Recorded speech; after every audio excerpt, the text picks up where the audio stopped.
acompaña. Quiero tomar 3-4 minutos para una pequeña reflexión, porque finalmente después de 18 horas y en la madrugada del día de hoy concluyó, entre lágrimas y canciones, con más de 1 millón de personas que lo despidieron, con mucha emoción por cierto, el velatorio del Indio Solari.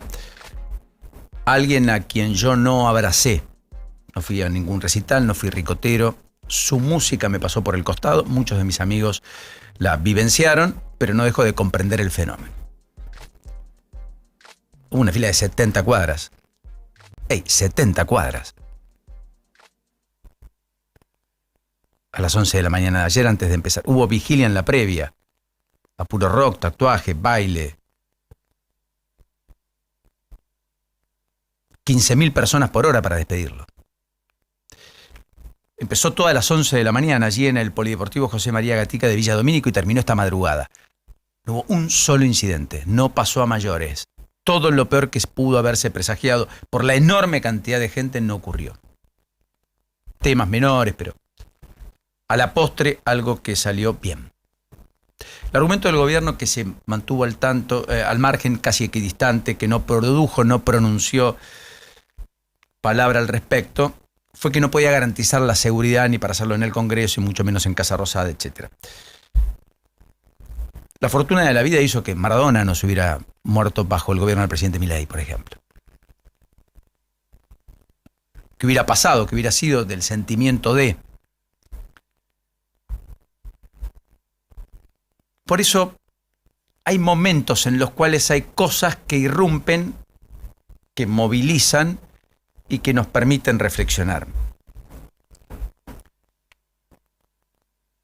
Tampoco aquello que pasó con la muerte de Diego, justamente, bajo el gobierno anterior, con todo lo que ustedes ya conocieron. Esto encontré, entre tantos relatos de gente que fue la protagonista ayer, real, que vale la pena escuchar porque es una especie de perlita descriptiva. Sucedió en un móvil del canal Colega, TN. Fueron al encuentro de los tantos que fueron a despedir al Indio Solari y esto ocurrió. Y estoy feliz, dentro de todo el dolor y todo el llanto que uno puede llegar a tener, estoy feliz. Estoy feliz porque, ¿cuántos somos? Es incalculable, no sé. Muchos. En la Argentina, de norte a sur, de este a oeste, 5, 6, 7, 10, 1 millón, no importa. Pero está el pueblo en la calle. Hay acontecimientos que unen a la gente. Sin duda. Y esto es lo que nos tiene que hacer crecer. Esto es lo que nos tiene que hacer crecer. Como pueblo, como nación. Y esto nos tiene que hacer crecer también a los gobernantes. Porque ¿sabes qué? Te voy a aclarar te voy a aclarar algo más. Mucho tiempo de mi vida estuve en contra de Canal 13, de TN, por haber criticado a Néstor, a Cristina y al peronismo. Pero ¿sabes qué? Yo compré una goma gigante. La goma gigante es borrar mi grieta para con todos los que no piensan igual que yo. ¿Me entendés?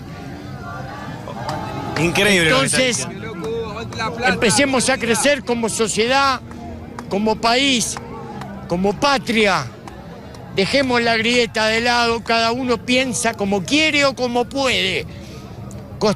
Construyamos una patria grande, como decía el general San Martín. Te quiero mucho, cuídate, un beso para todos. No mensaje. Negro, es el mejor testimonio que levantaste en tu negro. vida, Ahí está lo de TN. ¿Por qué quiero que sucedió ayer? Casi una perlita. Es la simbología de lo que muchos deseamos. Volviendo a la analogía de Marco Novaro, eso significa ser tibio, no tener convicciones. No, todo lo contrario. Significa tener espíritu democrático, en la coincidencia o la disidencia. En saber que hay una construcción siempre posible con el otro, no contra el otro. Que es con la síntesis superadora que alumbramos las mejores ideas. Que construimos en equipo. Que los arrebatos individuales pueden ser exitosos por momentos, pero que no construyen sistemas ni instituciones sólidas. Me pareció un mensaje de los tantos que pudo haber rescatable. en la lógica de entender que el disenso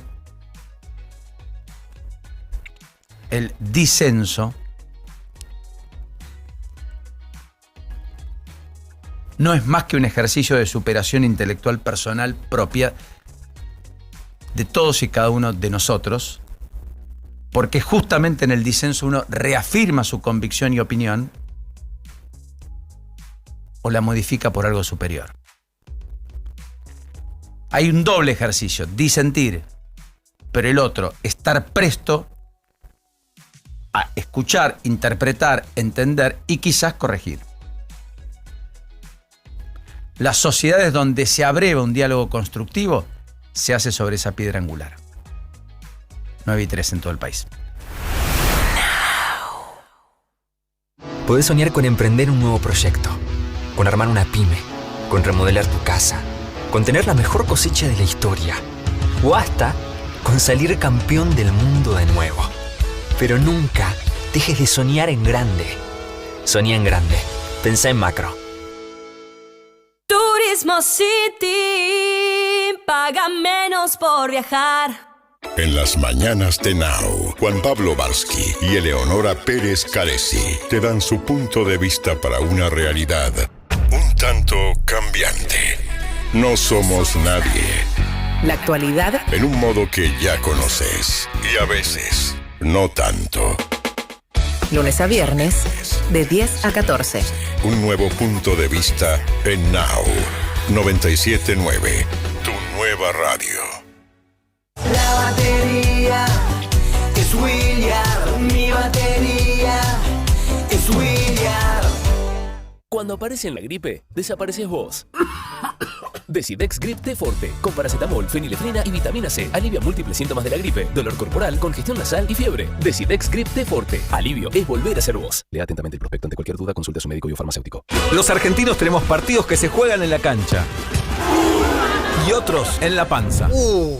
Y si aparece dolor, Sertal, el alivio para el dolor de panza argentino. Lea atentamente el prospecto. Ante cualquier duda, consulte a su médico y farmacéutico. Noticias que acompañan tus decisiones diarias. ¿Dónde estamos? La mañana de Now 97.9.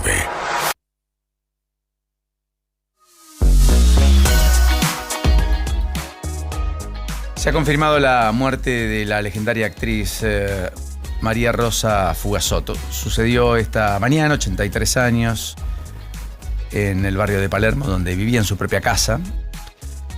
Habían dado cuenta en el 911 de la perspectiva de la descompensación de alguien en un departamento. Bueno, era finalmente María Rosa Fugazzotto. 83 años, trayectoria inolvidable en el mundo del espectáculo. Su último papel fue en Nada, junto al Beto Brandoni, el queridísimo Beto Brandoni, otro de los que nos abandonó el año pasado. Y hasta hace poco iba al Teatro Piccadilly a hacer una obra con Divina Gloria que se llama... Con Divina Gloria. Sí, Viejas Chorras se llama. Viejas Chorras, tenés razón. Estaba ahí, seguía hasta hace poco, estaba yendo ahí. Debutó a los 15 años María Rosa. María Rosa tuvo una trayectoria por consecuencia de casi 70 años. Sí. Increíble. Impresionante. Toda una vida. Sí. Una actriz deslumbrante en el mundo del teatro, del cine. La madre de René, que había murió hace poco también, Bertrán, a quien conocí, buen tipo, y ex mujer de César. Claro. Bertrán. De César Beltrán. Bueno, María Rosa Fugazzotto. Su luz se apagó en el transcurso de la mañana del día de hoy. Es uno de los títulos a esta hora de la mañana. ¿Dónde estamos en términos económicos, Juli, mientras tanto? Tenemos una buena noticia que tiene que ver con las exportaciones de carne. Hoy a la mañana hablábamos con Juanjo y con Paula respecto de lo bien que hace comer carne en la dieta si es balanceada. Muy bien. Bueno, Argentina es de los países que más carne de res consume, de vaca consume, y además es el segundo país del mundo que más proteínas consume. Esto es importante porque se habrán enterado, hay un paper dando vuelta de hace un tiempo que dice que por qué Argentina tiene tantos jugadores de fútbol con buenas cualidades. ¿Sabes por qué? Porque en su dieta desde chiquitos comen proteína, cosa que no le pasa a otros jugadores de fútbol en la región. Nosotros estamos muy acostumbrados a comer carne, no importa el sector socioeconómico. Somos carnívoros. Somos carnívoros por excelencia. Los principales frigoríficos se reunieron con Luis Caputo y acá el dato está en que confirman un plan de inversiones. El sector estima que con más de $5.000 millones en exportaciones en 2026 y más de 17.000 millones de dólares en exportaciones para el año que viene, tienen que empezar a invertir en ampliar la capacidad productiva de esos frigoríficos que exportan, que están dentro de un consorcio. Y a medida que estas inversiones se concreten, van a tener más cupos para exportar, para hacerle frente a la demanda externa. Una es China, a la que ya le exportamos, pero van a aumentar mucho la demanda de los comedores de carne o de los consumidores de carne de Estados Unidos, que hoy nosotros tenemos para exportarle una cantidad, pero es un cupo limitado por capacidad, por capacidad de la industria. Eran 20.000 toneladas y pasó a ser un tope de 100.000, ¿verdad? Imagínate que para llegar a 100.000 hay que multiplicar por 5 y no todos los frigoríficos tienen esa capacidad, así que están en ese plan. Le contaron esto a Caputo, claramente es una buena noticia de cara al mediano y largo plazo, pero nos va a ayudar. Que recompuso mucho la estructura de costos, mucha rentabilidad. El sector ganadero está de parabienes. Sí. Ha habido una reconversión muy relevante y es uno de los sectores más dinámicos dentro del campo argentino. Totalmente. Cuando uno habla del entelequia del campo, en el sector ganadero están definitivamente a buenas. Bueno, mientras tanto hay una discusión entre Petro y Luis Caputo por el tema de la deuda, ¿no es cierto? Sí, el fin de semana, esto le va a gustar a Paula. Apareció el Petro combativo, digamos, en medio de... El presidente Gustavo Petro hizo una mención en su cuenta de X diciendo que Argentina sube la deuda mientras que Colombia la baja. El tuit lo tituló con una nota que publicó un medio colombiano que decía: Argentina cerró 2025 con una deuda externa récord por más de 320.000 millones de dólares. Claramente el dato no es correcto si miramos las estadísticas nuestras. Y dice, mientras Argentina dispara su endeudamiento externo, Colombia no solo paga completamente su deuda con el FMI, sino que disminuye el total endeudamiento externo, según Gustavo Petro. Automáticamente, cuando esto se viraliza, Caputo sale a defender su gestión y dice: estimado presidente Gustavo Petro, lo correcto es mirar la deuda total, cosa que sospecho que usted elude para ocultar que la deuda interna de títulos de tesorería de Colombia haya subido exorbitantemente durante su mandato. En cualquier caso, acá le dejo los gráficos y le postea gráficos Caputo, donde cualquier persona puede entender cómo el presidente Javier Milei ha bajado la deuda total y en moneda extranjera. Saludos, le pone. Cuando miramos los datos, vemos que Argentina en este momento está... Para obviar la nominalidad y sacar los datos de un país y de otro respecto al PBI, vamos a tomar la deuda consolidada en los dos países contra el PBI. Colombia en este momento tiene un 65% de deuda sobre PBI en total, y esto no es un dato alarmante, salvo que la tendencia dice que la deuda crece. Vamos a ver qué pasa con el cambio de gobierno. Claro. En Argentina pasó lo contrario, veníamos de una deuda alta y se tomaron recaudos para achicar el nivel de deuda y ahora está en 46% del PBI. O sea que en los dos casos están con niveles de deuda normales. ¿Por qué? Porque los manuales de economía dicen que el promedio de deuda sobre PBI tiene que estar entre 50 y 60%. Argentina está en 46, Colombia está en 65. La situación de pago en Argentina, el riesgo de default bajó y se disipó casi por completo. En Colombia tienen pago normal, o sea que ahí tampoco habría un problema.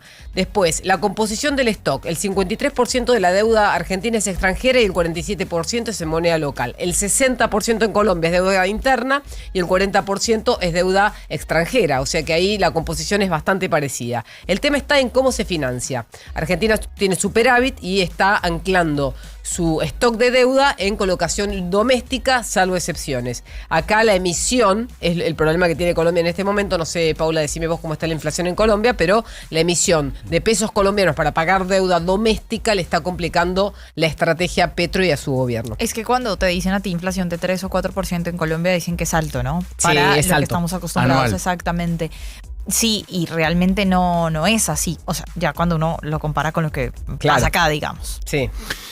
Bueno, es interesante, pero se abrió el debate finalmente sobre el tema de la deuda en la Argentina, que algunos también lo mantienen en la Argentina de manera más solapada, no tan creciente. Hay un cierto y determinado consenso respecto a que naturalmente con solidez de cuentas públicas y con superávit fiscal la deuda difícilmente aumente. También es cierto que uno dice, bueno, si algún día hay un salto cambiario por la composición de deuda extranjera, va a saltar respecto al PBI, naturalmente, con retraso cambiario, la deuda baja porque medida en dólares, con el peso que vale más, tiende a, en esa comparación, ser más favorable. Bueno, viejas libretos de economistas, ¿no es cierto? Como todo en el mundo del derecho también están los juristas. Antes de meternos de lleno en el tema Irán y todo lo que está sucediendo, Irán ha dejado trascender en los medios iraníes que la Guardia Revolucionaria dice que está dispuesta a una guerra de largo plazo con Israel. Por lo tanto, el conflicto está muy álgido, todos los mercados en rojo, el petróleo al alza. En un ratito nos metemos de lleno ahí. Último dato, 92,4% de el escrutinio en Perú. Wow. Keiko Fujimori 50,1%, Roberto Sánchez 49,8%. 8.725.104 votos para Keiko, 8.662.403 votos para Sánchez. Es una diferencia de menos de 65.000 votos sobre 17 millones de sufragios. Entre los dos en un balotaje que está palo y palo, con un ganador que probablemente hoy no conozcamos, que lleve tiempo, quizás semanas, para una Perú que intenta resurgir con candidatos que en la primera vuelta no alcanzaron en ninguno de los dos casos ni siquiera el 18% de los votos. Ya está con nosotros Muki Tenenbaum, analista internacional. Muki, un verdadero placer, un gusto. Buena mañana. Paulino Rodríguez, Julieta Tarrés te saludan. ¿Cómo estás? ¿Qué tal? ¿Cómo están ustedes? Muy bien, gracias. ¿Qué es lo que tenemos que saber de lo que está ocurriendo a esta hora entre Estados Unidos e Israel versus Irán y viceversa? Porque en Medio Oriente da toda la impresión de que hay un recrudecimiento del conflicto que a todas luces nadie imaginaba, menos con un Trump que dijo el fin de semana es la fecha límite y el acuerdo se va a producir. Primero que no, lo que está pasando no es importante. Bueno, vivieron varias andanadas de misiles. Esto se va a interrumpir muy pronto. Ajá. O sea, así que una vez que estos... No, es que no hay otra. No es una cuestión de análisis. No es una cuestión de sentimientos, ¿sí? Simplemente esto no tiene futuro. Trump no quiere que ocurra. Y Irán no puede tampoco darse el lujo de una guerra. Ellos, por supuesto, dicen cosas todo el día, pero apenas pueden mantener andando el país. Ayer hubo un conflicto abierto entre el presidente de Irán y las guardias revolucionarias, porque los guardias revolucionarios, utilizando uno de los medios que ellos tienen, criticó fuertemente al presidente, y el presidente dijo: si siguen criticando les voy a prohibir hablar, voy a cerrarles el diario. Así que estamos frente a un problema interno que es muy bueno desde el punto de vista de los americanos y de los israelíes, porque claramente la división que se sospechaba que había está. Así que esto es simplemente, me imagino, una forma de las guardias revolucionarias tratando de mostrar fuerza. Incluso los hutíes tiraron 1 o 2 misiles, que ellos siempre se juntan a las fiestas estas, pero esto se termina hoy. O sea que para vos esto termina hoy y el acuerdo es inminente en consecuencia, y el estrecho de Hormuz, que ya ha tenido un poco más de flujo de barcos, etcétera, en las últimas semanas, podría normalizar su situación en los próximos días. No, yo no dije eso. No dije que va a haber un acuerdo ni que se va a abrir el estrecho de Hormuz. Este intercambio de misiles, este recrudecimiento de la guerra se termina hoy. ¿Qué va a pasar después? ¿Sabe lo que pasa? Faltan 3 días para el Mundial. Claro, esa era mi pregunta. Todos los analistas internacionales del mundo en algún momento sospecharon que antes del Mundial iba a haber un acuerdo de paz. ¿Cómo Trump lo necesita. Claro, Imaginate. ¿vos qué analizás, Muki, en este caso? Yo no creo que necesite un acuerdo, lo que necesita es silencio. Bien. Y esto es lo que va a obtener. Es más, si esto se termina ahora, en estas horas, se lo va a ver como un logro de Trump, de que justamente el recrudecimiento duró tan poco. El petróleo, de hecho, va a bajar, el dólar va a subir, el dólar va a volver a bajar porque había subido bastante, el petróleo había subido, va a volver a los 92, 94, me imagino, el petróleo donde estaba, y todo el mundo va a estar mirando la pantalla, a nadie le va a importar lo que pasa, ni en Ucrania, ni en Irán, ni en ningún lado. 48 países están jugándose el Mundial, y en esos países me imagino que nadie va a estar mirando otra cosa, y nosotros también. Así que yo creo que vamos hacia una tregua, de alguna forma u otra, hasta que se termine el Mundial, o por lo menos hasta los octavos de final, porque Irán juega el fútbol, ¿sí? Perdón. Sí, claro, efectivamente. Ahora, una tregua al estilo de las treguas que hemos tenido hasta acá, que es una tregua en donde el estrecho de Hormuz no se reabre, donde el flujo no se normaliza, donde los combates, así sean dispersos, continúan. Porque además, mientras vos contás todo eso, es cierto que ayer Trump dijo algo que deja en una situación a Netanyahu, a quien ya había destratado, según el propio Trump en una conversación telefónica la semana pasada, en una situación delicada. Dijo: yo tomo las decisiones, yo tomo todas las decisiones. Él, por Netanyahu, no toma las decisiones. Por lo tanto, deberá aceptar un eventual acuerdo con Irán, porque lo digo yo. Es fuerte. Trump siempre dice cosas, y todas son parte de su estrategia de comunicación. De hecho, ayer hablaron Trump y Netanyahu después que Irán tiró los primeros misiles contra Israel, y después de esa reunión Israel atacó a Irán con el beneplácito de Trump. Nadie mueve un dedo sin Trump, y Trump dijo la verdad. Lo que pasa es que Trump es el único presidente que yo conozco en la era moderna que es un exhibicionista. Es decir, que cuenta todo lo que pasa, adentro, abajo, arriba, las conversaciones, todo, ¿no viste? Esto no ocurría nunca antes. ¿Te acuerdas cuando Macron le hizo pasar vergüenza? La conversación que había tenido hace un ratito con él. Sí. Trump es parte de su estrategia y descoloca a todo el mundo, se dedica a descolocar. Esto es el método de descolocar. Nadie puede hacer pie. Y esto es lo que le gusta y esto es lo que le funciona bastante bien también. Sí, bueno, veremos, porque está la elección de medio término, hay que ver ahí si puede mejorar, y también es cierto que ha trastocado todo el mundo económico internacional en los últimos 12 meses, y que efectivamente... Sí, pero vos sabés que el precio del petróleo debería haber estado en 120, 125, 130, y no está ahí, y es porque China dejó de comprar petróleo. China bajó muchísimo las compras de petróleo. La venta de autos en China entonces, cayó más del 20% el último mes, sin ir más lejos. El dato que leía esta mañana. Perdón, ¿el qué? No escuché. La venta de autos en China cayó más del 20% el último mes, sin ir más lejos. La venta de autos en China está bajando hace varios meses ya. Simplemente los sinceraron ahora. China está en una situación económica muy difícil interna, que el otro país no sería tan difícil. Pero en el caso de China es grave porque el Partido Comunista tiene un acuerdo tácito con el pueblo, que ellos le dan prosperidad y a cambio de eso la gente no se mete en política. Si la parte del gobierno no se va a cumplir, China tiene un problema de inestabilidad no menor. Así que China, pero el motivo que no compra petróleo es también porque tiene muchas reservas, claro, y porque no le conviene que el petróleo suba tampoco, porque si sube el petróleo, suben los costos de envíos. Te recuerdo que China exporta casi todo. Correcto. La entrada son exportaciones. Imagínate si los fletes le empiezan a costar muchísimo más caro, y entonces queda fuera de la competencia. A China tampoco le conviene que suba el petróleo, y yo me imagino que esto es parte de la política china de no comprar petróleo. Esto hace que el petróleo no suba mucho, y esto hace que la situación de Trump no sea desesperada, mirando las elecciones o mirando al Mundial. La gente va a poder mirar el Mundial y no mirar el precio de la nafta. Es muy interesante, como siempre. Muki, te mandamos un enorme abrazo. Termina muy bien la mañana. Muy gentil. Gracias, un abrazo a todos. Muki Tenenbaum, analista internacional. Muy optimista, lo escuché. Sí, casi me convence. Digo, bueno, esto termina todo. Y Trump dijo a ambos lados, Israel e Irán están buscando un alto al fuego inmediato. Los negociadores finales sobre la paz están en marcha, sujetas a que la ignorancia o la estupidez no se interpongan en su camino. El bloqueo permanecerá en su lugar y en plena vigencia y efecto hasta que se alcance un acuerdo final.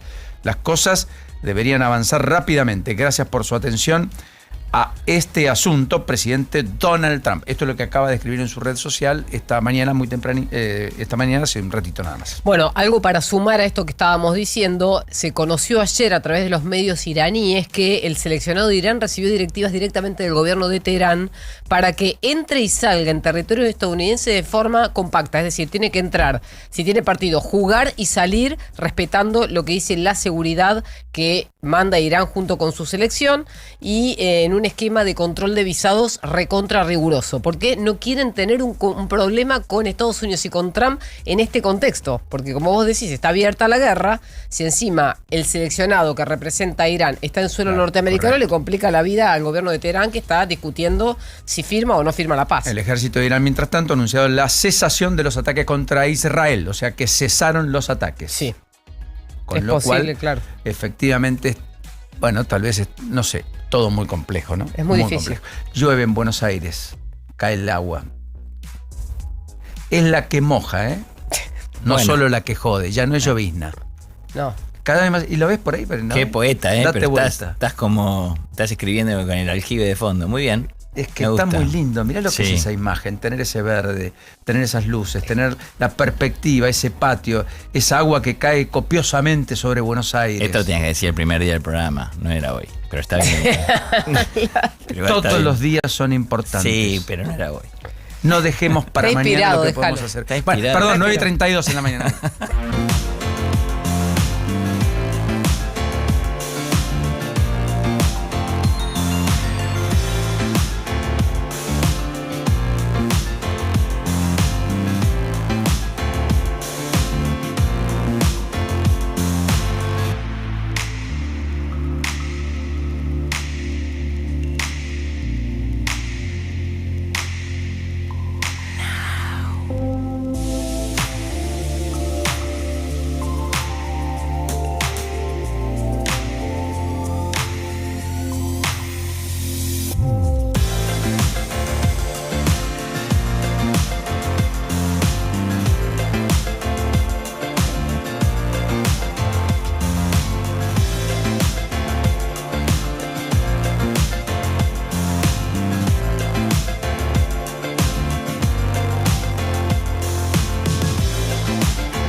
97.9. Now.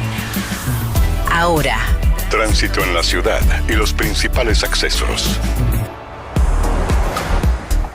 Romina, ¿cómo estamos a esta hora de la mañana, 9:36 ya en todo el país? Bueno, siguen avanzando los choques, Paulino. Vos sabés que ya tenemos 25 incidentes de tránsito en el transcurso de la mañana, más de 39 personas asistidas por SAMI. Ahora están trabajando en Avenida Roca y General Paz por la caída de un motociclista. Además se suma un choque de 2 autos en Bruselas y Pedro Varela. Siguen las demoras en General Paz, en los barrios de Saavedra y Núñez, mano a Lugones. Una Panamericana bien intensa desde Florida para bajar hacia General Paz, y hay demoras en la autopista Buenos Aires-La Plata en la zona de Docsú hacia el Bajo Porteño. El tren Roca, ramales La Plata y Bosques vía Quilmes acaban de normalizar la frecuencia, estuvieron operando con demoras porque un pasajero, sí, pero se debe a que un pasajero se descompensó en la estación Don Bosco, Paulino. No está asociado a problemas técnicos, sino a que una persona requirió asistencia médica. Los subtes al momento, todos horario, Paulino. Impecable, Romy, un beso, como siempre. Gracias. Chau. Bueno, mañana hay una jornada nacional de protesta por parte de ATE con un acto inclusive, y la CTA acompaña, en Plaza de Mayo a la 1 de la tarde. Será uno de los ejes del día. Mientras tanto, la provincia de Buenos Aires convocó a los gremios docentes a una nueva reunión paritaria que se va a llevar a cabo el jueves, luego de haber citado a los sindicatos que representan a los trabajadores estatales de ATE. Que se vienen muchas discusiones paritarias, atenti, para la segunda parte del año, en particular para las vacaciones de invierno. Dice BAE esta mañana que Economía profundizó el ajuste y el gasto primario cayó 4,5% en real en mayo. Sí, lo van a seguir tratando de recortar todo lo que puedan, pero si vos mirás hoy la torta del presupuesto nacional, el 70% es de gasto social. Ahí no podés tocar nada. Y ya el gobierno esto lo sabe, o sea que tienen que recortar todo lo que es administración del Estado Central, algo en defensa, que es un 6% del presupuesto, y después quedan cosas muy marginales. Ya Correcto. Sabemos que el plan de la motosierra, tal como la conocimos, no existe más. Ahora va a ser todo con bisturí. En cualquiera de los casos, los recortes impactaron, dicen, programas sociales, subsidios y transferencias provinciales. Subsidios sí, claro. Efectivamente. Bueno, mientras tanto, las consultoras hablan del 2,1, Libertad y Progreso, que es la que menos inflación da para mayo, Los que más se conoce el optimistas, jueves. le digo yo. La más optimista, y 2,5 que da Analítica, 2,3 Equilibra, Ecogov 2,4 y Orlando Ferreres 2,3. Sí. Inbec también le da 2,6. Es el más alto, Inbec. Sí, Inbec por ahora sería el más alto. Para el gobierno tendría que perforar el 2,5. Alimentos ya sabemos que daría cerca de 2%, un poco por encima de lo que dio el mes anterior, pero hay que esperar al jueves porque ahí tenemos el desagregado a nivel federal, que no es lo mismo que mirar lo que pasa en AMBA y GBA. Acordate que las consultoras no miden el interior, están midiendo el área metropolitana, correcto. Y acá es más caro todo. Es cierto, muy bien. Bueno, mientras tanto, en la reestructuración bancaria, sí. La City de Rosario se achica y en 2 años cerraron 14 sucursales bancarias. Sí. 14 en Rosario. Donde efectivamente ayer emboscaron y mataron a balazos a un adolescente de 16 años en la zona sur. Dramático. El adolescente presentaba múltiples heridas de armas de fuego en la zona del tórax y abdomen. Fue trasladado a Leca en estado reservado y allí terminó perdiendo la vida. Se habla de un ajuste de cuentas por el narcotráfico. 16 años. Terminó siendo emboscado y con una balacera. Hablando de estos temas, un policía, mientras tanto en La Matanza ayer, se defendió de un robo a los tiros. Terminó con 2 ladrones muertos. Es un subcomisario que fue emboscado en su camioneta con su mujer, sus hijos. Mató a un asaltante de 16 años, el otro de 19 quedó herido y luego se quitó la vida. Al 16 lo mató, al 19 quedó herido. Él tomó la decisión y se suicidó. Sí. Todo esto tras una emboscada. Iba en su camioneta con su mujer, con sus hijos, en La Matanza, un subcomisario que abrió fuego frente a ese hecho. Bueno, contame un poquito lo de Boca, hablemos de cuestiones un poco más gratas. Boca. En perspectiva se viene Arruabarrena. Sí, segundo ciclo para el Vasco, todo parece indicar que se va a dar de esa manera. ya estaríamos a pocos días de que se confirme justamente esta situación de que va a ser nuevo entrenador de Boca. Un vasco que había ya tenido una gestión anterior en 2015, fue el técnico del Gas Pimienta, en el partido del Gas Pimienta, bueno, él era el técnico de Boca para ese momento. Un Gallardo joven, una Arruabarrena joven. Exacto, 47 victorias, 3 empates y 15 derrotas, una efectividad de cerca del 69% para ese momento en los 75 partidos oficiales que disputó con Boca en ese entonces. Se había roto un poco la relación, si bien es un técnico que va bajo la línea de Riquelme en ciertos aspectos. Riquelme llegó a criticarlo en un momento particular de la gestión. Riquelme dijo algunas cosas puntuales acerca del Vasco. Lo escuchamos. Hace un año que el hincha Boca va a la cancha por la camiseta y los colores. No es que va a ver a un jugador en especial. Como el cuento que nos dejaron afuera por el escritorio porque Boca en 45 minutos no pateó al con cancha Boca, fue vergonzoso. Y no me gusta ver a los jugadores de Boca que festejen un 5-0 en un verano. Prefiero que River no gane 5-0 partido de verano, que se saquen la fotito de los jugadores de River con la manito y que Boca gane los 2 partidos de Copa. Bueno, ahí estaban las palabras de Román para ese momento en el cual Boca era dirigido por el Vasco. Estuvo también tentado de algunos equipos en Brasil. No era la intención volver al fútbol argentino, pero bueno, el llamado de Boca al parecer cambió las cosas. Sí, con la condición aparentemente de él estar a tanto de todas las gestiones que se vayan a realizar para atraer nuevos refuerzos. Uno de los que más suena, bueno, lo del tema del regreso de Sebastián Villa, entre otros posibles jugadores. Bueno, él quiere estar al tanto y tener injerencia también en esos refuerzos.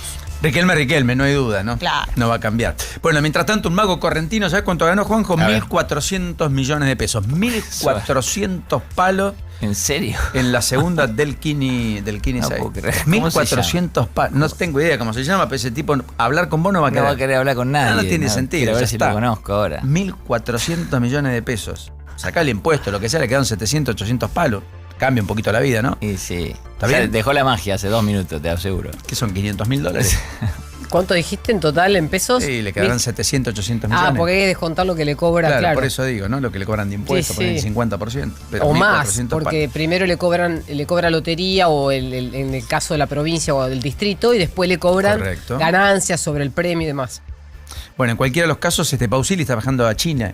Hablando de plata. Pausili está viajando a China, sí. La semana que viene tiene confirmada la agenda, tiene que ir a Beijing, se va a sentar con las autoridades del Banco Central de China. La idea es renovar el swap que vence en agosto. Estamos hablando de unos 19.200 millones de dólares. Este swap se firmó en 2006, imagínate el tiempo que tenemos con el swap. 20 años. Es el 40% de las reservas brutas, por lo que acá se acaba la ideología. Claro, acá se acaba la ideología, es todo pragmatismo. Vos pensás que sin este aporte del Banco Chino, que es el cruce de monedas entre pesos y yuanes, tendrías un 40% menos, que equivaldría a menos de 30.000 millones de las reservas. Y hoy estás cerca de los 50.000.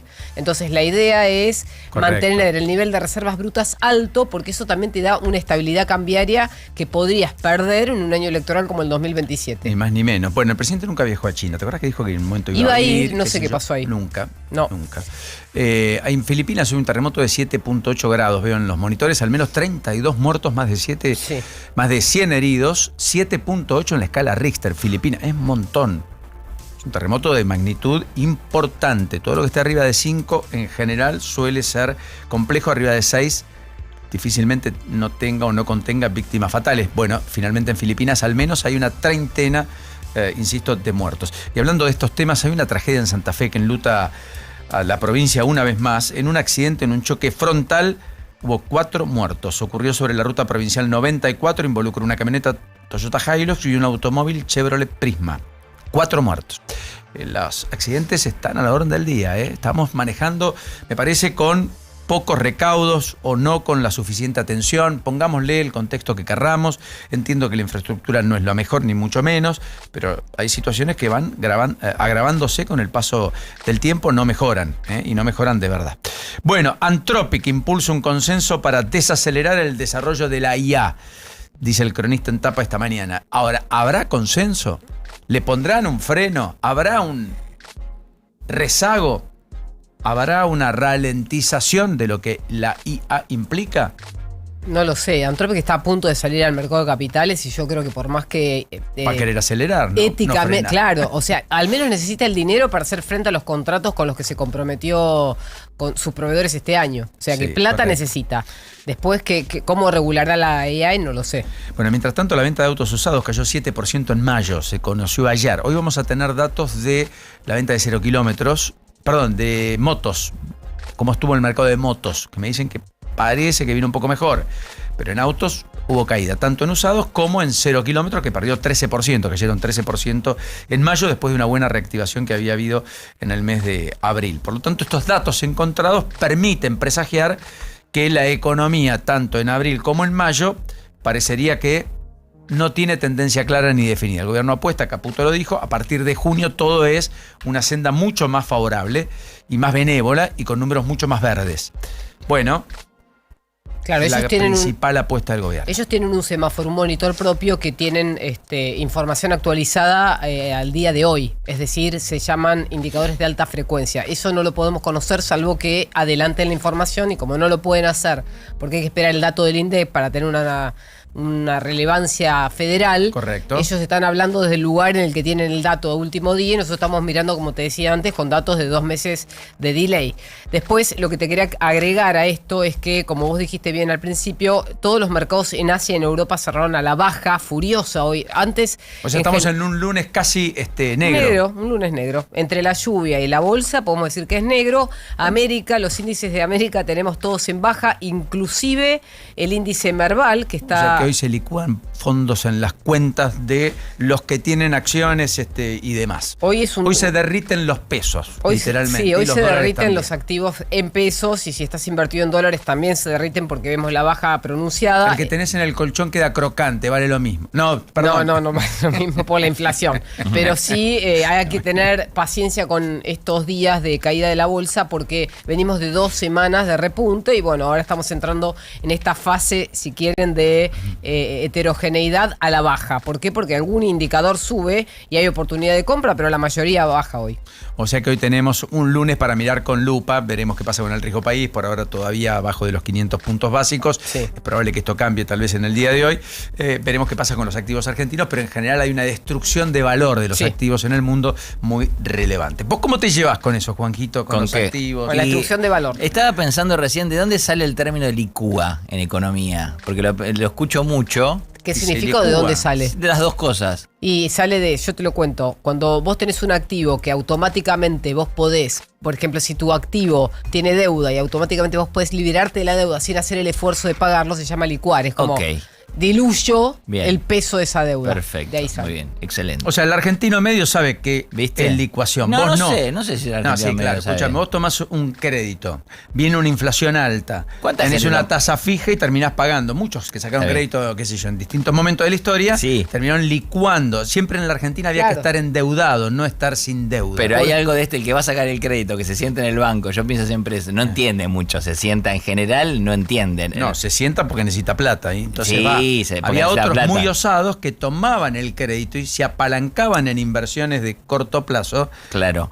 Porque sabían que podía licuarse y efectivamente ganarle al banco. No digo como vos y Juli, pero en general el que va tiene una... y sentís que te empiezan a decir... No, ¿sabés lo que le pasa al público en general, a la audiencia? Es que tiene intuición y toda la historia te va marcando a vos lo que viene pasando. Te pasó a vos o le pasó al de al lado. Entonces ahora cambia la dinámica económica y te encontrás en una situación que no conoces. Claro, ahí Entonces está. Vos estás esperando una devaluación futura que no sabemos si va a llegar. Lo más probable, lo que dicen los analistas es hay muy pocas probabilidades de que este gobierno devalúe.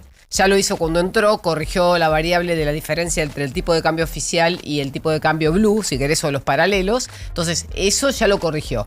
Ahora dice, bueno, ahora jugamos con las reglas del juego de una economía, entre comillas, normal. ¿Qué significa eso? Que el dólar supuestamente flota en el mercado y que, digo supuestamente porque si el Banco Central compra todos los días, hace que haya una demanda extraordinaria sobre una oferta que puede crecer, pero que no hay oferta privada. Lo hace el Estado. Perfecto. Y lo hace por una necesidad. Dicho esto, hoy lo que está pasando con las variables es claramente que, como dice Paulino, no se te licúa la deuda porque hay inflación, pero el tipo de cambio está fijo. Por eso tenemos un peso apreciado respecto al dólar. Entonces vos te encontrás en una situación en la que tenés que devolver plata que no podés devolver. O escuchar a la Juli y te lleva por buen camino. Increíble. Sí. La escucho a la tarde, ya te dije. Ah, la tarde. Claro, sí, también está acá a la tarde con Agostina, le mandamos un beso. Agustín. Este texto ya lo guardo, lo que me dijo, y lo repito así, queda muy bien. Que no me hagan una repregunta.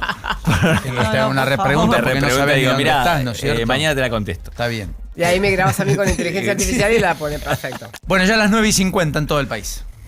Ya sabemos dónde estamos. Ahora, miramos hacia adelante. En la agenda de tu actualidad.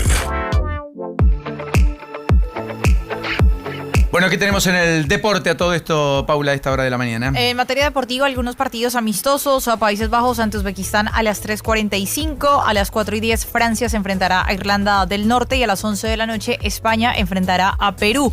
Y también en NBA se va a dar el tercer partido de la final justamente entre los Knicks y los San Antonio Spurs. Recuerden, los Knicks que tienen esta ventaja de 2 juegos, así que vamos a ver qué pasa en este tercero ya en la ciudad de Nueva York. Bueno, mientras tanto, esta mañana terminó efectivamente lo que fue el velatorio del Indio Solari. Más de 1 millón de personas, ningún tipo de disturbios. Impecable. Ejemplar, sí. Definitivamente. Cuando se quiere, se puede. Enorme mensaje para aquellos que decían no podemos garantizar la seguridad y demás. Pero fue multitudinario el adiós en Avellaneda. Ahí en Villa Domínico, exactamente. Bueno, mientras tanto, algunas cosas que son importantes. Hoy el presidente va a estar en un homenaje en el Palacio Libertad al Rebe. 21:30. Mientras tanto, el martes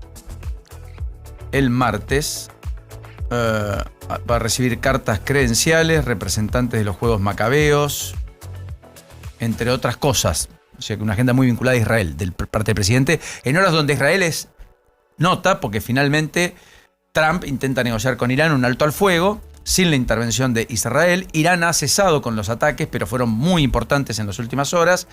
Hay expectativa en torno a lo que ocurra, fruto de esta avanzada, de este recrudecimiento del conflicto en Medio Oriente, es que el petróleo subió y es que las bolsas están cayendo fuerte en principio, más allá de que algunos hablan de una especie de burbuja que se pudiera estar dando en el mercado accionario que está en niveles récord. En cualquiera de los casos, estamos en la expectativa de un arranque de semana cuanto menos turbulento, justamente en la semana de la apertura de la Copa del Mundo, que va a concentrar en buena medida mucho del atractivo que tengamos por delante con la apertura el día jueves, día que se conoce la inflación por parte de la Argentina, por parte del INDEC, la inflación del mes de mayo, y en un contexto de una semana donde se supone que vamos a tener la presentación de la declaración jurada de Manuel Adorni. Y a propósito de ello, después la justicia tomará decisiones en términos procesales respecto a Adorni y esa inconsistencia patrimonial a todas luces muy evidente de los últimos meses que ha generado buena parte del debate público que el gobierno ha logrado con cierto y relativo éxito salirse en las últimas semanas. Estamos en una especie de empate técnico, mientras tanto en Perú, con casi 93% de las mesas escrutadas y en una elección que hay 60 o que tiene 60.000 votos de diferencia a favor de Keiko Fujimori sobre Sánchez. O sea, un nimio 0,16% de los votos. Es 50-50. Con regiones muy marcadas. El sur votando muy fuertemente a Sánchez en desmedro de Fujimori y Lima votando muy fuertemente por Keiko en desmedro de Sánchez. En cualquiera de los casos, una elección que podría tener recién un ganador formalmente declarado en las próximas 4 o 5 semanas, con las elecciones que se realizaron en el transcurso del día de ayer. Sí. Lunes por la tarde vamos a conocer llamado de licitación en pesos del Tesoro. Tenemos de parte del INDEC 2 informes importantes. Uno es el índice de producción industrial minero, este es dato de abril, índice de producción industrial pesquero, dato de abril, y hoy se conoce un dato importante del Banco Central de Brasil, que es el informe Focus. Nos va a dar algo de relevancia sobre las tasas y sobre cómo está la conducta monetaria de este banco, que en función de lo que pase con el real, a nosotros nos aprecia o nos deprecia porque somos el primer socio comercial del Mercosur. Entonces necesitamos entender en qué posición queda Argentina. Correcto. En cuanto a la competitividad monetaria de lo que exporta y de lo que importa también de Brasil. Mientras tanto, Xi Jinping ya llegó, está con Kim Jong-un, todo esto en Corea del Norte. Sí. ¿Qué tal? Para relanzar la relación bilateral y buscar un nuevo punto de partida histórico, eso dijo Xi Jinping, el presidente chino. Mientras tanto, y por último, tras la masiva procesión del Corpus Christi en Madrid, presidida por el Papa León XIV, que en Plaza Cibeles generó la adhesión de más de 1 millón de feligreses que escucharon atentamente al Papa León XIV. Acá también se llevó adelante Corpus Christi, hubo movilizaciones en buena parte del país. En muchos lugares, en el norte en particular, son procesiones multitudinarias. Lo reflejan los diarios del interior.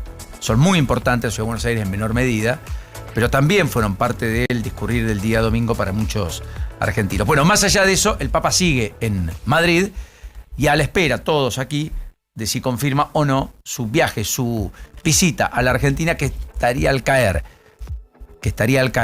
y sería en el mes de noviembre. 9:56 en todo el país. Now.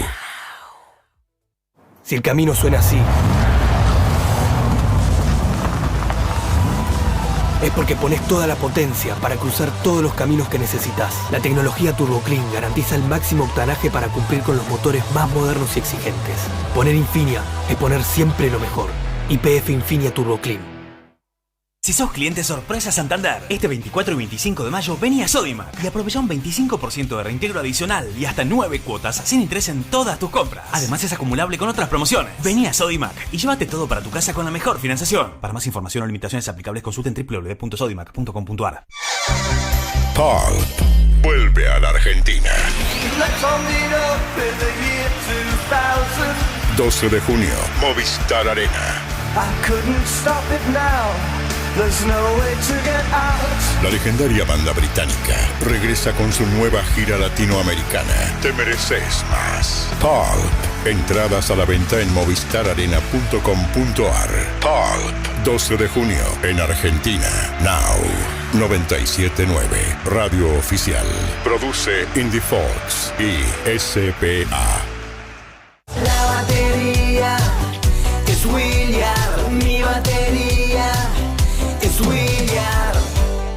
Llega el Mundial y vuelven los rituales para ganar, pero siempre se necesita una manito más de arriba. Y si bien tenemos buena ayuda, muchos de los santos tienen otros colores. Por eso este año vamos a pedirle a uno, pero argentino, al Santo Brochero, un santo argentino y cordobés que ya nos dio un Mundial. Entrá en caminodebrochero.cba.gov.ar y compartí su estampita bendecida. Y si querés agradecer, te invitamos a hacer el Camino de Brochero. Y de paso, te haces una escapadita a Córdoba. Agencia Córdoba Turismo, Gobierno de la Provincia de Córdoba. Hacer para crecer.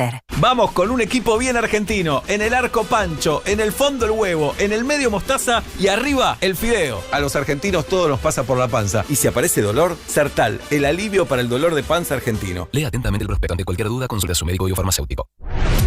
¿Dónde estamos? Noticias que llegan cuando tienen que llegar.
Querido Juan Pablo, bienvenido. ¿Cómo estamos? Muy Hola buenas Paulino, tardes. ¿cómo va todo? Enorme Me acerco al micrófono, si no a Lu, nuestra operadora, le agarra un ataque, imagínate. Sí, es verdad. Me alejo y ya tiene 38 de fiebre.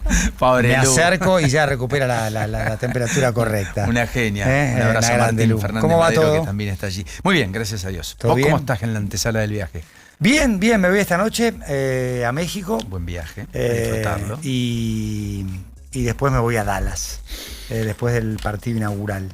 Vos decías en la antesala que con Paula nos miramos, hoy van a estar juntos Trump y el alcalde de Nueva York. Exactamente, y la ocasión lo vale porque es el tercer juego de las NBA Finals. Los New York Knicks van ganando 2-0 tras 2 triunfos de visitante en San Antonio contra los Spurs. Ya Trump había anunciado que iba a ir al Game 3 antes del primer partido que se jugó en San Antonio. O sea, no es que se sube a la ola Knickerbocker. Hoy New York está, pero teñida de naranja y azul. Los Knicks no salen campeones del año 73. O sea que sería un hecho inédito en más de 50 años. 53 años. Ni más ni Además, New York, el mercado más importante para la NBA, la sede central de la NBA está en New York. Sí. Claro, el correcto. NBA Store más importante está en Quinta Avenida. Y que los Knicks estén a 2 victorias de salir campeones, después de haber ganado 13 partidos de playoffs seguidos. Se está llevando puesta la ciudad la Knicks manía. Y en ese contexto, hoy en el mítico Madison Square Garden van a coincidir Mamdani y Donald Trump. ¿Habrá saludo? ¿Habrá alguna efusividad? ¿Habrá miradas atentas al respecto? El último encuentro ¿Estarán muy fue lejos sentados? en la Casa Blanca. El último encuentro fue en la Casa Blanca, de Donald sentado, Claro. Mamdani parado. Correcto. Y de Donald diciendo, vos tenés que decir que yo soy corrupto, malo, horrible, Correcto. total. El año no pasado. pasa nada, exactamente. El año Sí, pasado, sí. total, no pasa nada porque fomentamos los antagonismos, pero Sí, son sí, como el agua y el aceite. Y bueno, hay un público joven que se volcó a la elección en Nueva York, que es optativa, no obligatoria, que llevó a Mamdani a ganar y a ganar muy bien. Y la explicación de la mayoría de los analistas es que había penetrado en el voto joven menor de 30 años y en la de los suburbios, la comunidad latina particularmente, donde él abrevó mucho, haciendo incluso mensajes directamente en español. Sí, recién lo escuchaba a Muki Tenenbaum en el programa y él decía, arranca el Mundial y nadie va a mirar pizarras, ni cuánto cuesta el litro de nafta, ni cuánto cotiza el barril de petróleo. Arranca el Mundial y separa todo. Separa todo. Bueno, la NBA coincide con el arranque de los Mundiales porque se juegan en junio, salvo el anterior, que fue en Qatar. Correcto. Noviembre, diciembre tenías temporada regular. En el año 94, Mundial de Estados Unidos, ni más ni menos. Hay un documental espectacular de ESPN 30x3, se llama 17 de junio de 1994. Ese día se juega en el Soldier Field de Chicago, el partido inaugural entre Alemania y Bolivia. Gana Alemania, gol de Klinsmann, con el arquero boliviano, nacido en Argentina, Carlitos Truco. Sí, señor. Y Marcelo Tinelli, de cronista de campo de juego de Telefe. Transmitían Quique Wolf, Alejandro Apo, Tinelli campo de juego, el comandante Araujo y Macaya para Canal 13, y en un momento Tinelli va a hacer una nota a Carlitos Truco y Truco le dice, ¿qué haces, cabezón? ¿Qué haces, cabezón? ¿Qué hace Marcelo? Bueno, en ese Mundial los Knicks jugaron la final contra los Rockets, perdieron en 7 partidos, y tuvimos la legendaria persecución a O.J. Simpson en pleno Mundial. Claro, correcto. El quinto juego de aquellas finales, que se disputó en New York, ganaron los Knicks, pasaron a quedar 3-2 arriba, pero después los Rockets ganaron los 2 partidos siguientes en Houston. El quinto partido se transmitió de apartes, porque NBC, la cadena que tenía los derechos, ahora claro. los vuelve a tener. Correcto. Hizo entrevista con Michael Jordan, replicó la música de hace 30 años, hasta incluso Jim Fagan, el locutor que decía "This is the NBA on NBC", murió, y vía inteligencia artificial le reprodujeron la voz para que pueda estar en lo que es una vuelta al pasado y una cosa nostálgica que para muchos fans de la NBA es hermoso. Bueno, ese partido coincidió con la persecución a O.J. Simpson. Entonces Marv Albert, el narrador de la NBA, pedía disculpas todo el tiempo porque entraban y salían de la transmisión. Del tema. Bueno, por toda la implicancia de Yo no creo que vuelva a pasar eso. Y esta vez el Mundial en Estados Unidos va a ser prioridad.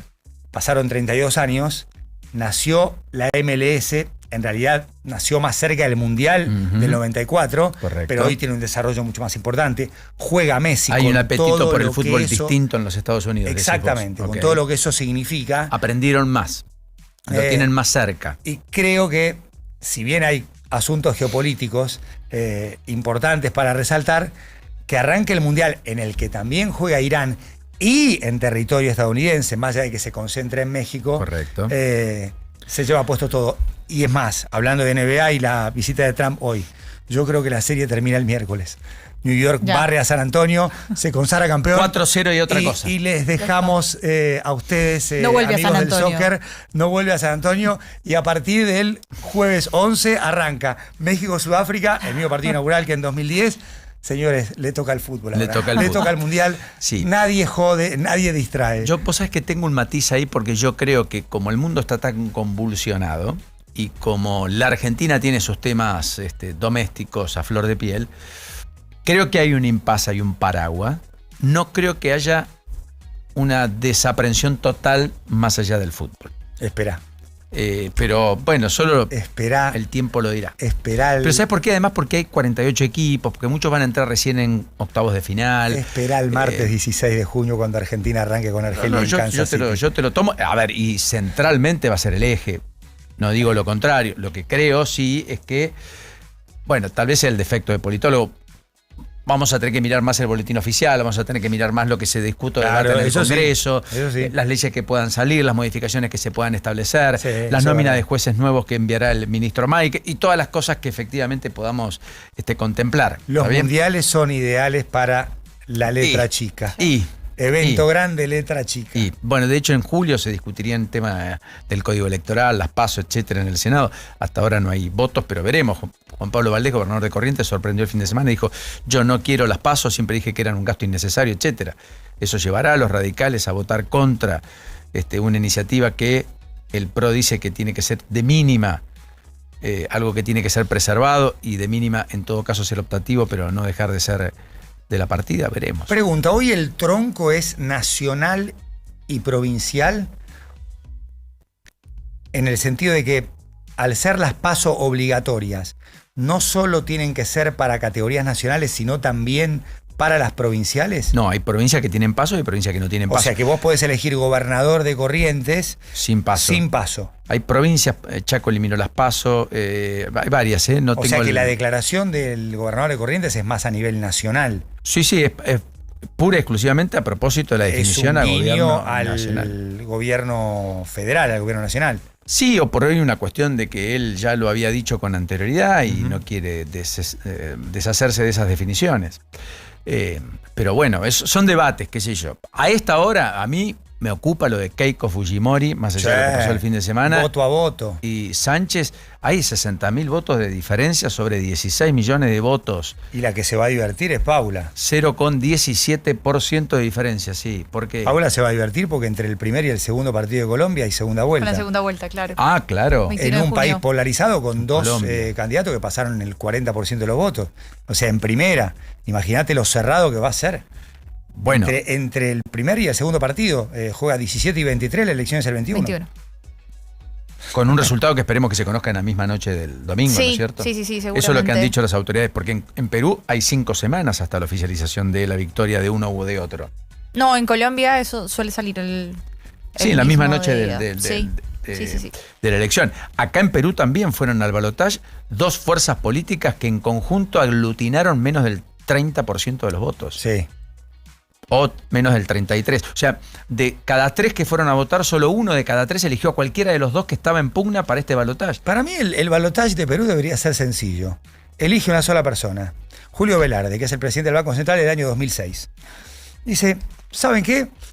Para mí de los 2 es tal. Y listo, se terminó. Sí, no hace falta que voten los peruanos. Pues si hay algo, obviamente que es una exageración, una broma y que nadie me tome en serio, pero hoy, digamos, Perú tiene la estabilidad en Julio Velarde como presidente del Central desde el año 2006 y han desfilado presidentes que hasta incluso han fallecido en el ejercicio del cargo o muy poco tiempo después de haber salido, con mucho impeachment, con la conversión a unicameral que facilita, por supuesto, el impeachment, con presidentes que han desfilado, que han tenido pero brevísimos pasos. Correcto.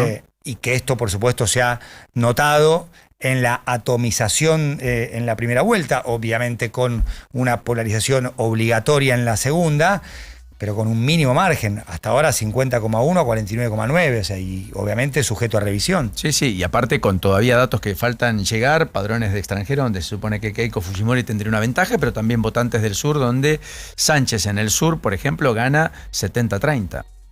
Así como en Lima gana 62 a 38, por ejemplo, con nitidez Keiko Fujimori. Porque también por regiones vos tenés ahí una especie de vehículo común de votantes. Sí. Bastante escindidos y con una sociedad bastante agritada también entre el sur y el norte. Hablando de grieta y polarización, en este contexto, ¿qué significó la manifestación popular para despedir a Indio Solari? Ha decretado 3 días de duelo Kicillof, ¿no? En la provincia. Primero, un enorme... yo diría, una enorme satisfacción en los organizadores y también una especie de suspiro profundo porque nadie presagiaba que todo pudiera transcurrir en paz, nadie descartaba que pudiera haber eventos o episodios, máxime con un día que tuvo lluvia, inclusive por la tarde, más de 70 cuadras, 7 kilómetros de fila de gente para ir a despedir al Indio Solari, gente que había empezado a llegar en la noche del día sábado, que hizo una vigilia, al aire libre, en una ciudad, en Villa Domínico, en un predio, pero que cobijó toda una ciudad, 15.000 personas por hora despidiendo al Indio Solari hasta esta madrugada. Bueno, yo creo que el mensaje es que se puede al final del camino hacer una despedida cuando hay vocación y voluntad política y cuando la sociedad se manifiesta de manera pacífica. Acá el gobierno nacional dijo no están garantizadas las condiciones para hacerlo en el Congreso de seguridad. Creo que nunca quiso exponer a la Casa Rosada. Tampoco conozco que hubiera ocurrido en la Casa Rosada, por muchos que además tiene una mirada muy contestataria al gobierno. El gobierno estuvo muy incómodo con la situación, a todas luces, el presidente no se expresó, ninguno de los ministros sacó los pies del plato. Sí, también sabían que la respuesta iba a ser muy negativa, en términos parecidos a los que a veces propone el gobierno en materia de discusión política, sobre todo en redes. Exactamente. Entonces dijeron no... Las despedidas llegaron por parte de los núcleos obvios donde abrevó políticamente en los últimos tiempos en términos de definiciones, de acompañamiento, el propio Indio Solari, que sería Fernández de Kirchner. Yo creo que estuvo bien que fuera a la provincia de Buenos Aires y creo que en ese sentido tanto el kirchnerismo como el gobierno hizo lo correcto, uno por acción y otro por omisión. Realmente prestar el Congreso, más allá de que la dimensión de Indio Solari lo merecía, teniendo en cuenta la grieta, la polarización también generada desde la discusión política por adherentes al gobierno, habría sido, creo yo, un vehículo como para que hubiera incidentes. Sí. En cambio, en la provincia de Buenos Aires, más afín, creo que era un ámbito correcto. Eso sin duda que a la postre es un acierto. En Casa Rosada estoy de acuerdo que en ningún caso era una opción. El Congreso, ¿por qué? Bueno, porque es el ámbito de la democracia donde están todas las expresiones de la voluntad popular y porque es el ámbito democrático por excelencia y plural. Sí. Entonces en el Congreso era casi un lugar muy posible. Vale la distinción entre Casa Rosada y Congreso. Correcto. Ahora, después, bueno, vienen las nimiedades. Salió bien, yo satisfecho. Sí creo que hay un mensaje que es, yo no fui de la cultura ricotera, lo he dicho en más de una oportunidad, no fui a recitales, tuve amigos que sí, fue un fenómeno que me pasó por el costado. No dejo de reconocer la feligresía, la devoción que generó en muchos y lo que implicó para muchos de sus seguidores. Y he estado atento a todo ese fenómeno. Y creo que al final del camino uno también aprende con las cosas que escuchó durante el fin de semana de lo que implicó el Indio Solari para muchos. Sí. Con lo cual, Sí, y se ve el mejor Twitter en la necesidad de hacer catarsis, de compartir sentimientos, más allá de que algunos la quieren picantear, embarrar y y también hay como una intención de darse a conocer, ey, acá estoy, miren lo rebelde, contestatario y respetuoso que puedo ser o irreverente, pero leía mensajes de gente que conozco y que me acercó la vida desde Twitter sin tener relación de amistad. Correcto. Que tenían una esencia ricotera que yo no tengo y realmente los escuchaba o los leía y me conmovía, o sea, por YouTube o por Twitter. Sí, pero nos acercó, digamos, a los dos que no tenemos sí. esa conducta ricotera de decir, mirá, qué sé yo, Sí, acá hay un sí, fenómeno, sí. yo no lo puedo desconocer. No. Como me pasó el fin de semana con mi hija que fui a ver a Lali, por ejemplo. Esa cosa que tiene con sus seguidores, eso de un minuto de silencio estampa a propósito de el femicidio de Agostina, pero no solo el de Agostina, el de muchas. Un silencio de un minuto, pero pleno en el Estadio Monumental repleto con más de 60.000 personas. Más allá de todas las otras consideraciones, después los fenómenos de la música, el Duki, qué sé yo. Indio Solari fue un artista descomunal. Trascendió a muchas generaciones. 50 años. 50 años de vigencia, sí. Así que sí, yo creo que... Y hay letras que son impresionantes. Emblemáticas. Y claro, a veces la música puede ser tan pegadiza que tenés que hacer abstracción de la letra y hasta prestarle atención, quizás desconociendo algún acorde instrumental, algún arreglo que por supuesto tiene que ver con la banda. Ahora, hay letras, o sea, la última, o una de las últimas, ya con los fundamentalistas del aire acondicionado, que mucha gente la usó para musicalizar su posteo y eso, empezaré en el final, terminaré en el principio, es como que si estuviera preparando el camino para su muerte. Para su despedida. El paraíso y no sé cuándo voy a ir cantando, o sea, no la estoy reproduciendo textual y literalmente, pero quizás en este momento los que no estamos tan cerca de la cultura ricotera, empezamos a profundizar en el significado y en el contexto de esas letras, otras más antiguas, y decís, sí. No, estamos hablando de una mente superior, un tipo capaz de crear verdaderas obras de arte. Sí, y que entró al mundo del fútbol como pocos, ¿no? Además.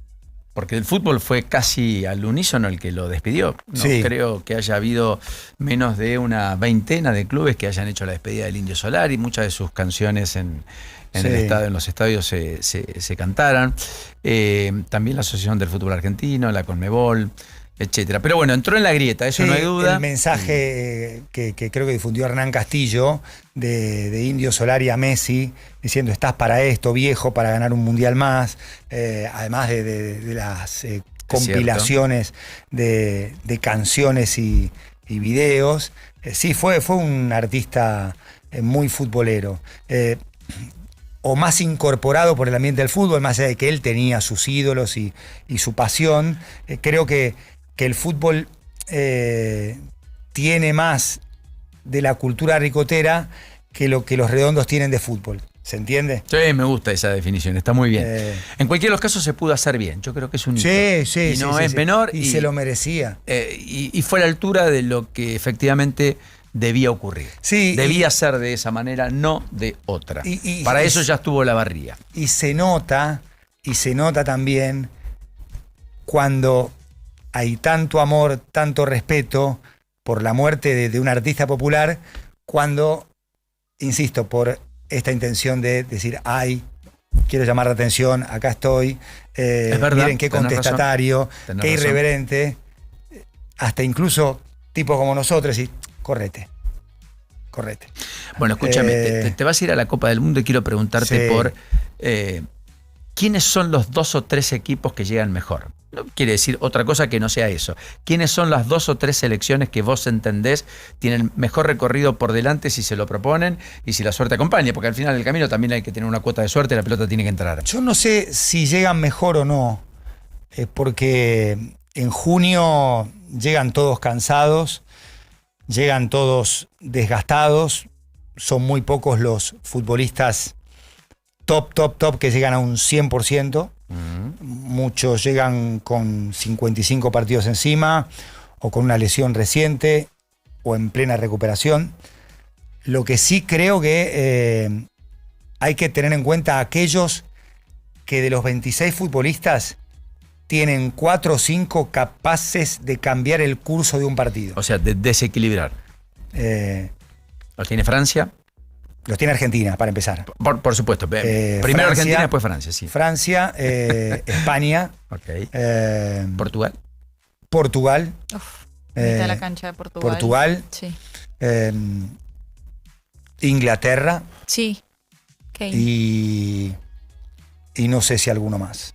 Marruecos ha tenido muchos Marruecos cambios, tiene un muy buen equipo. Sí, pero ha tenido muchos cambios. Marruecos tiene un buen equipo, un trabajo de largo recorrido, muy buenos resultados. Digo, fue una de las sorpresas del último mundial, ¿no es cierto? Fue semifinalista y es campeón mundial juvenil del año pasado. Exactamente. Tienen un trabajo de base impresionante. En algún momento del sub-20, va a llegar la consagración africana que predijo Carlos Vilardo, que hasta incluso mencionó a Marruecos con Nico Repeto en Sábado de Bus hace mucho tiempo. Sí, señor, muy bien. Pero el Mundial lo ganan aquellos equipos que tienen futbolistas capaces de marcar diferencia en ataque y en defensa. Porque en defensa también marcas diferencia. Martínez marcó una diferencia, por ejemplo, en el mano a mano con Colomani. Correcto. Entonces, definitivamente. Por ahí está la cosa. Después es un torneo. Francia, España, Portugal. Primero Argentina en todos los casos. Sí, Inglaterra. Son los 5. Sí. Inglaterra no ganó un mundial desde hace 60 años. Sería un hito. Portugal nunca lo ganó. El último nuevo campeón fue España, que ya había ganado la Euro en 2008. Claro, correcto. Y Portugal con Cristiano Ronaldo, además. Sí. Despidiéndose. Sí. No en su mejor versión, ni mucho no menos. me parece, o con todo el respeto y admiración que tengo. No es por un el tipo que va a desequilibrante hacer hoy. 1000 goles en su carrera profesional.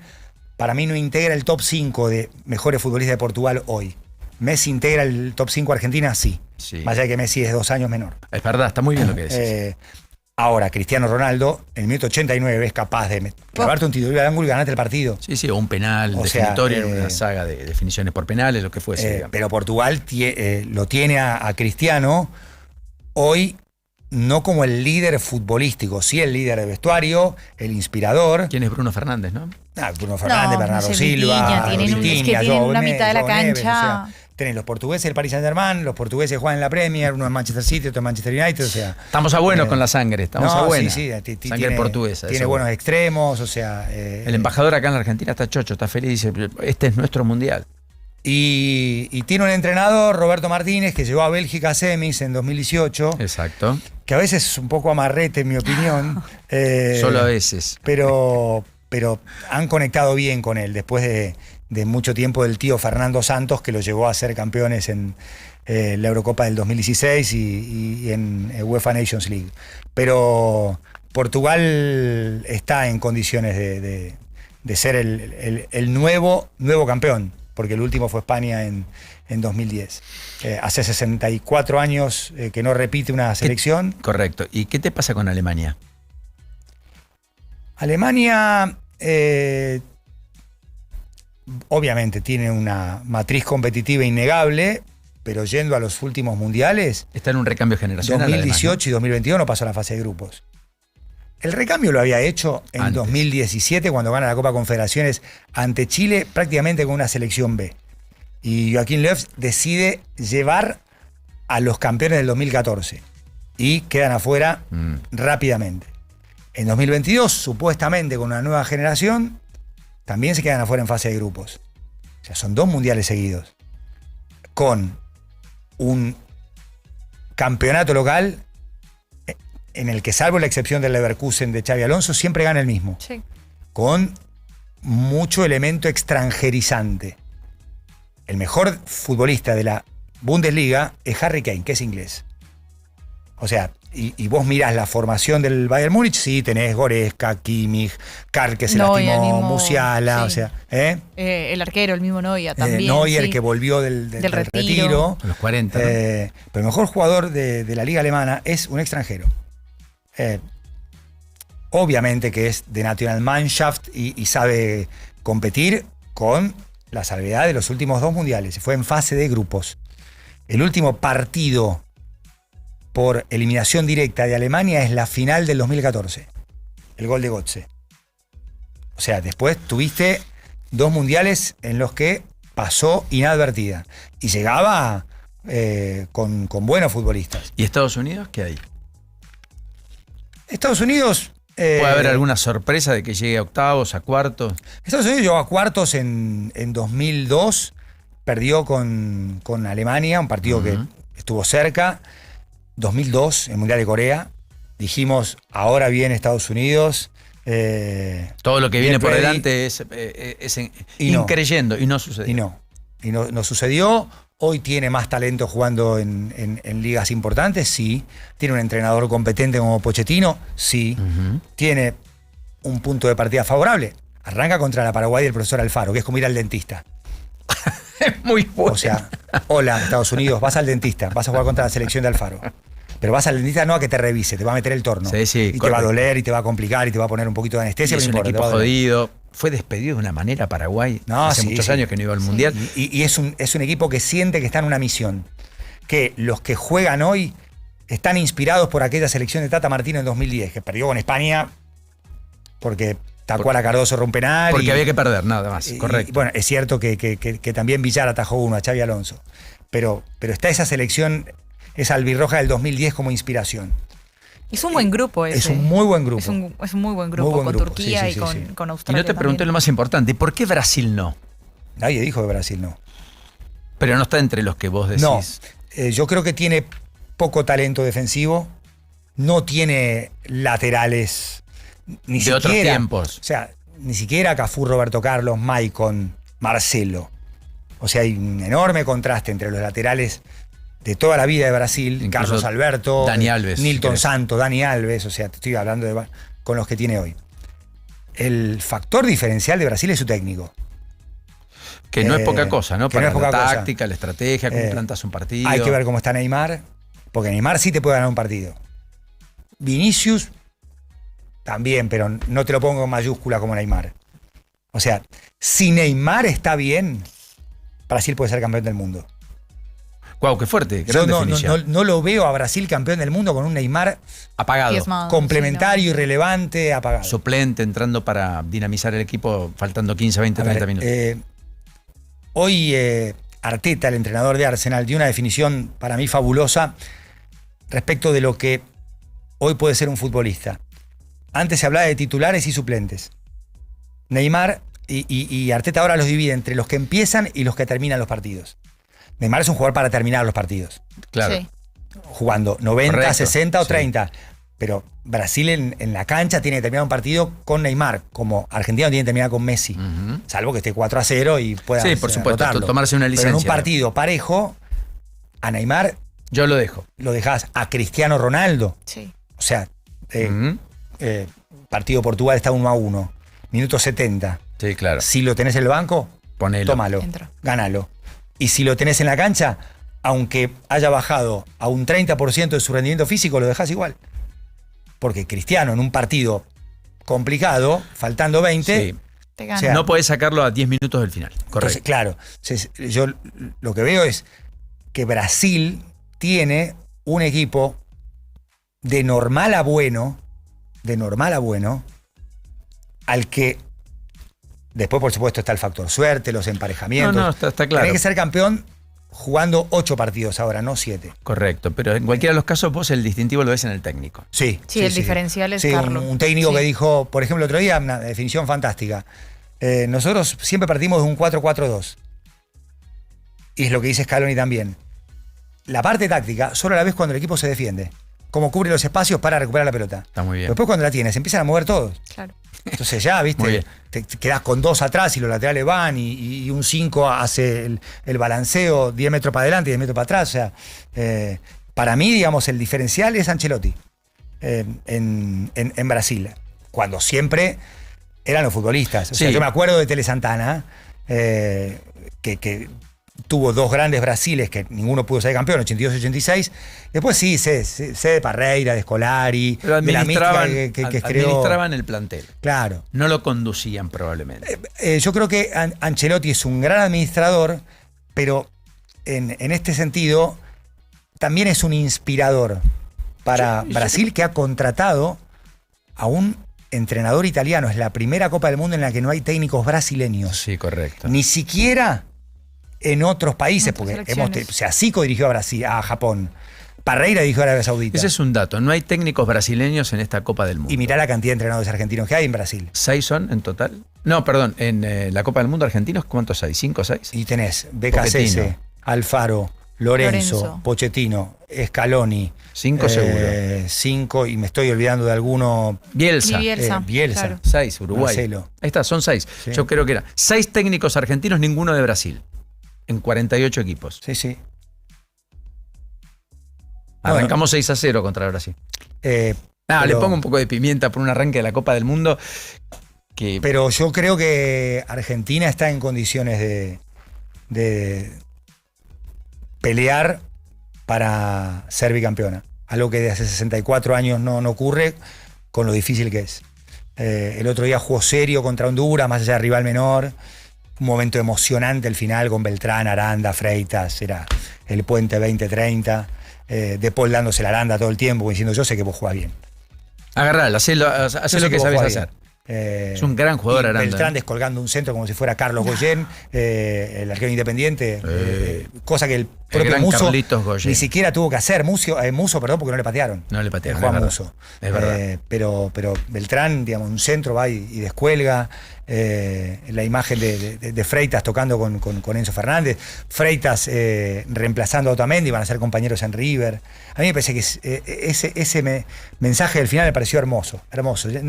Ya con el partido terminado, 2-0, o sea, pero lo vi bien al equipo. Vi bien a futbolistas que necesitaban, Palacios, Lo Celso, Giai, como diciendo: miren que si Molina y Montiel no están, estoy yo. Estoy yo, no se hagan tanto problema, que yo estoy para jugar, estoy para cumplir, estoy para complementar. Yo les mandaría a los jugadores del seleccionado la previa que hicieron en The Athletic, uno de los mejores sitios deportivos, hoy propiedad del New York Times. Se juntan 6 o 7 editores de fútbol y plantean esto de campeón, sorpresa, desilusión. Y unos cuantos dicen que la desilusión va a ser Argentina. Hay muchos que creen, muchos periodistas porque creen que los partidos amistosos no fueron contra rivales relevantes. Claro. Pero si en 2022 tampoco. El último partido relevante amistoso de Argentina es creo que un 2-2 con Uruguay en 2019. En el 86. Con Alemania en 2019. En el 86 le pedían la cabeza a Bilardo antes de la Copa del Mundo. Y terminamos jugando en la mejor Copa del Mundo de las que tengamos recuerdo, hasta la de Scaloni. Mirá, si querés, hablamos un minuto de los 3 campeones. Para mí el del 78, al ser el primero, 78, sí. Del Mundial de Argentina, Menotti inventó una selección. La selección del 74 hizo lo que pudo. Correcto. Hubo un carrusel de entrenadores, y cuando Menotti llega, en agosto del 74, para dirigir a la selección, dice: la selección tiene que ser prioridad. Y construye de la nada una selección. O sea, no hay selección de Bilardo sin la de Menotti, porque Menotti construye la cultura de selección que Argentina no tenía. Bien, gran Eso es un legado. Este ciclo de Scaloni, con 2 Copas América y el Mundial, es el mejor de la historia del seleccionado argentino. Ahora, el mejor campeón, sin duda, México 86. Ese equipo solo estuvo en desventaja unos minutos contra Italia. Ganó en los 90. No fue a alargue, no fue a penales. Le empataron la final después de una sandunga, lo tenía 2-0. Alemania hace 2 goles de córner, 2-2. Y el equipo juega y encuentra ese pase de Maradona para Burruchaga. Hubo partidos legendarios. A Uruguay le ganó 1-0, más allá de que después entró Rubén Paz y armó un quilombo bárbaro. Pero Jorge Valdano erró un gol y Diego tuvo otra chance. Pero ese campeón que empató un solo partido y ganó los otros 6, con una sensación de dominio. Sí, claro. Argentina juega una final legendaria contra Francia, el mejor espectáculo deportivo de alto rendimiento de todos los tiempos para mí, incluido cualquier deporte 2022. Individual y colectivo, pero perdió un partido con Arabia Saudita, ganó 2 por penales. O sea, y juega el fútbol que me gusta. O sea, de hecho, a mí me llama la atención cómo ninguna... La selección más nítida fue la del 86, más concluyente. El campeón. Si vos comparás los tres, el primer ciclo es irrepetible porque crea cultura de selección. Este ciclo con 2 Copas América en el medio es el mejor, el más exitoso, además por la manera de jugar. Ahora, si vos vas al Mundial en sí mismo, solamente el Mundial, el campeón del 86 es, sin dudas de los tres, el más dominante. Ahora, a mí me llama la atención cómo ningún seleccionado ha incorporado la manera de jugar que tiene Argentina. Alguna cosita de España, pero tiene rasgos posicionales que Argentina no tiene. Así como muchos copiaron a Pep Guardiola del Barcelona. Correcto, porque ha creado un estilo. Hay un estilo la Scaloni. nuestra, de pases cortos. De juntar pases, pero pases con sentido en campo rival. Pero no solo para el costado y para atrás. Claro, correcto. No es tenencia por tenerla. No, es tenerla para atacar, para desarmar la presión del rival, para crear espacio, para moverse entre líneas. O sea, pases de 4 o 5 metros, sí. Hay un cambio de frente, sí. Ningún equipo dijo, che, ¿cómo salieron campeones estos? Es muy bueno lo que vamos, quizá porque no tengan los futbolistas. Y pese a que hay otros técnicos argentinos. O sea, Argentina tiene 6, 7 números 10 que pueden jugar juntos. Y te pueden producir un quilombo infernal en el rival, en personalidad. En el tramo final de cada uno. ¿Cómo llega Julián, más allá de la lesión del tobillo? ¿Cuál es mejor, el Julián 2022 o el Julián 2026? ¿Cuál es mejor, el Enzo 2022 o el Enzo 2026? ¿Cuál es mejor, el Alexis 2022 o el 2026? ¿Cómo llega mejor Lautaro, como en 22 o en el 26? Hey. Yo entiendo que hace 64 años, todo lo que quiera, pero ¿por qué no? ¿Vos crees que la selección, porque los nombres que dijiste llegan todos mejor probablemente que en el 2022? Sí, hay algunos que no están al 100%, Montiel, Molina. No, está bien, pero hay muchos sí que llegan mejor. Si con aquello fuimos campeones, ¿por qué no podemos darnos la ilusión de poder absolutamente, sí. Te la compro. Es cierto que no tenés a un tipo como Di María que, muchachos, con los 1000 pases no podemos, vamos a empezar a gambetear. Sí, pero pará. Pero Di María era muy resistido, no podía jugar los grandes partidos, siempre los trascendentes tenía algún problema, fue muy cuestionado. Él dijo en algún momento, no me daban ganas de seguir. Ahora él explota en... Sí, la Copa América anterior, en el 21, sí. Está bien, pero... Pero es un jugador que... un abrelatas. Que decía, chache, está jodido, bueno, te gambeteo. Argentina tiene gambeteadores, por supuesto. Tiene tipos que van al espacio, como Giuliano Simeone. Que lo dijo en conferencia de prensa, decía, nosotros no somos una selección tanto de vértigo ni nada, sino que nos acoplamos más al trabajo en conjunto y si hay uno que otro que nos desborde. Y creo que le apunta a eso ahora con Giuliano, justamente. Sí, con Giuliano y con Nico González. Sí. O sea, que tenés dos caballos salvajes, si necesitas galopar. O sea, si no podés trotar con la pelota, necesitas galope, pum. Y si haces un gol y el rival se adelanta, pum. O sea... para mí Argentina llega muy bien. Obviamente salir campeón es muy jodido. Se te tienen que alinear los planetas. Y yo creo que al técnico no le va a temblar el impulso de decir, no llegaste, te adoro, te amo, formaste parte por el del pasado ciclo. No jugás. No, si no estás al 100% de tu condición física. Correcto, por el pasado no jugás. Exacto. Jugará el que está mejor. Exacto. Juan Pablo, me has inyectado confianza. Me has internalizado el clima mundialista. Me alegro. Buen viaje esta noche, nos reencontramos. Mira, mañana llego a México a las 6 de la mañana, a las 9 de acá. Si está todo bien, metemos un telefonazo. Será un placer. Dale. Y en cualquiera de los casos, muchos éxitos, buena estadía, a vivirlo con intensidad. Te vamos a seguir naturalmente cada día aquí en la 97.9 en Now y te deseo lo mejor. Un placer, para un nuevo desafío mundialista. Muchas gracias, Pauli. Buena semana y buen programa. Dale. Buen lunes. Hasta mañana. La realidad te entrena a diario. Juan Pablo Barsky y Eleonora Pérez Caresi inician el juego para entenderla mejor. No somos nadie.